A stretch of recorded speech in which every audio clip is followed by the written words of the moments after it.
Ngayong modernong panahon, Mami Jenilyn, ano-ano ba yung mga klase ng mga baby carrier na makikita natin sa market?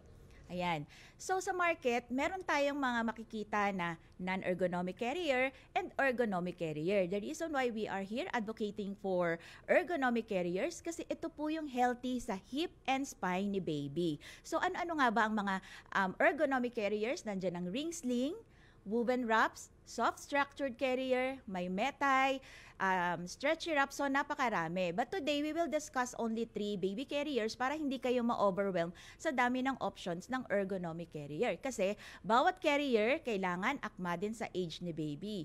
Kasi the reason why, kaya nagkakamali si mami, bibili ng carrier, walang nag-advise, walang nag-guide sa kanya, minsan mali yung, tama yung carrier pero mali yung pagkarga o paggamit sa carrier. So, hindi pa rin healthy kay baby. Kaya importante na maghanap ng certified baby wearing consultant o mga baby wearing advocates, baby wearing moms na aware kung paano ang tamang paggamit ng mga baby carriers. Pwede kasing ergonomic ang carrier mo, pero hindi pala akma sa age ni baby. So maraming factor ang kailangan nating isaalang-alang para masabi natin na tama pala ang paggamit ko sa baby carrier. Healthy pala ito sa body ng aking baby. So yun. So actually hindi lang dapat sa baby. It's dapat comfortable si mommy, comfortable si baby.